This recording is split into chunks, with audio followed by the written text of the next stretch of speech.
the reigning Olympic 100-meter champion, as he settles into lane 4.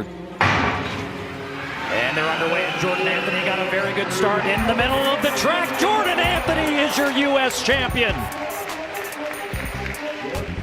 Yeah, that's over. Like, GG's in the chat. New generation taking over. Today was the day I had to give everybody a eviction notice and take the belt home.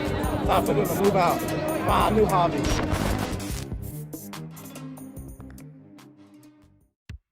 This weekend we saw hot 60 meter after 60 meter after 60 meter Williams is also flying on the inside. Here comes after 60 meter and then some. And although these races mark the return of Noah Lyles, Kishane Thompson and Tina Clayton, global or multiple time global medalists, those weren't the names who looked impressive. And like the title hints at, it feels like the new generation is coming and fast. So let's get into it. When it comes to the 60 meter, we shouldn't really expect Noah Lyles to win these races, and neither do the commentators. But yeah, he's up against it because it's tough to run against guys who've been running a bunch of races. Not only because his start has been notoriously ass since day one, but also because he's been running the longest sprints this indoor. Instead, a lot of eyes were on 21-year-old Jordan Anthony, the current world leader, who ran 6.43 seconds earlier this year. And at this year's US Indoor Championships, he would confirm that his speed is the real deal. And they're underway, and Jordan Anthony got a very good start, as did Wells in the middle of the track. Jordan Anthony is your U.S. champion. Which is nice, because it's something he didn't confirm to us last year. 6.45 seconds for the win over Old Man Brumell in second with 6.47, and Noah Lyles somehow sneaking in a third with 6.52. Jordan Anthony last year had his breakout season. He won outdoor NCAAs, ran some impressive 9.9s during the college season, but really rustled some jimmies when he ran that slightly wind-aided 9.75. Now, you probably know what I think about this time. Besides it being illegal, there were a lot of fishy times that meet. But the fact is, 6.43 and 6.45 are both faster than his PR from last year, in which he won the indoor NCAA championships. So, point in case, he's already faster than last year. And when we do watch this race at another angle, we can also see that while Lyles starts like shit, like always, in the latter half, while he was making ground on everyone else, he wasn't on Anthony. I'm not deluded enough to say Anthony has Noah's top end speed based off this one race. For a start, they have completely different race patterns. Just comparing both their PRs of 6.43 side by side, Anthony is a good starter, has an incredible drive phase, and a nice finish, while Lyles is all finish. And to be fair, one of the best to ever do it. But also, as I said earlier, Lyles isn't in short sprint form. You can tell that much just from the races he's ran this year. But again, it's signs of really good development for Anthony. With a PR of 6.43 and this 6.45 to back him up, he's among the top 10 60 meter runners of all time, and surrounded by more guys who have run low 9.8 or a high 9.7 than not. He's going to be exciting to watch this year. And if I was to do a little prediction, I'm feeling a 981 from him this year. Also, shout out to Trayvon Brumell. He's been running 6.4 for over a decade. And keep in mind, this is his second season back from injury. Don't count him out this year either. In Jamaica at the Gibson Relays, we got two wildly interesting 60 meter races. First, in the men's, silver surfer Kishane Thompson would line up against Bryan Levell, the 200 meter bronze medalist. to the line. Levell, close going. And Thompson would take this one out in 6.46. Levell in the bright red in a tight second, 6.47, PBs for both men, and it was outdoors, but a pretty insignificant tailwind of 0.7.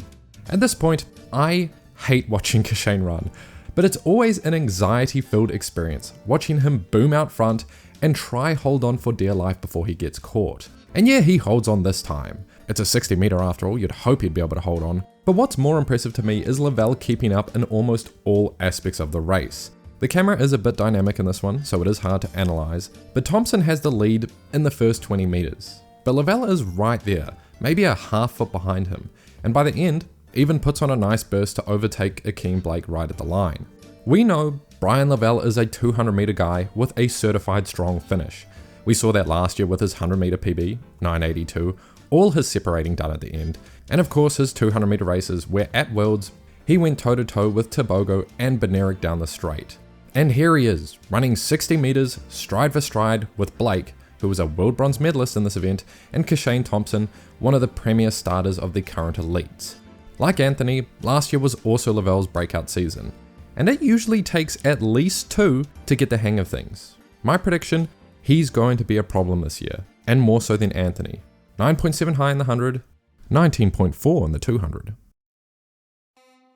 And the women's 60 meter at the Gibson Relays was just odd. Tina Clayton was meant to be the main attraction. She has a PR of 10.76, was the silver medalist last year in Tokyo if you forgot. And just watch this race. Set position and sent off. And now quickly is Levania Williams. A brilliant start. Jonielle Williams is also flying on the inside. Here comes Smith. What the hell? Firstly, this is Jonielle Smith, a 30-year-old athlete, multiple-time relay medalist, who has been around the block with a 100-meter PR of 11.01 seconds. And somehow, daydreaming in the blocks, she pulls back what? A full meter comeback on the World Championship silver medalist? I caught her reaction time at dang near half a second. She came home in a 7.07 second time, 0.01 behind her personal best. And hear me out, the women's world record in the 60 meter is 6.92 seconds. If she was awake at the gun, could she have broken the world record? Like, she's still in there and they're halfway up. Definitely at least sub 7. This is nuts. And I promise you, she isn't usually this slow off the blocks. Just watch past races. But she's also never had a finish like this till this year apparently. Clearly, Tina Clayton isn't in top form, but the race speaks for itself. And so does her race from last week too, in which she blitzed from the back as well. If Smith is going to World Indoors, she's definitely one to watch off that finish alone. And if we're talking outdoors, sub 11 is going to be smashed. I'm just hoping this isn't some freak adrenaline rush from a terrible start. And to round up the 60s, the NCAA saw some fast times, but Nigeria's Kayinsola Ajayi took the SEC between Watkins and maybe Ocon. Much like Jordan Anthony, 21 years old, 6'45", looking really smooth. Ajayi broke out last season, running sub 10 seconds for the first time, and doing it 6 other times. But like the majority of breakout seasons, it was a bit wonky and inconsistent, running his 2 fastest times in the semis of the NCAA champs and the heats of the World Championships. If you recall, almost making Oblique look like an idiot too, before he'd end up running 10.13 and 10 flat in both finals of these events. He's clearly another talent coming to fruition, and his race looks really nice. We're all a bit goo goo gaga hype over Jordan Anthony, but if we look at the numbers, Ajayi is the better prospect. Same age, more balanced race, and an even faster 100 meter PB. At this point, who's going to be running at the World Indoor Champs is completely up in the air. All we know is Noah Lyles isn't. But regardless if we get our fill at the World Indoors or not, the men's short sprints is birthing a new generation of incredible contenders. I really want you to think back to 2 years ago at the Paris Olympics. It was quite literally just Lyles versus Thompson.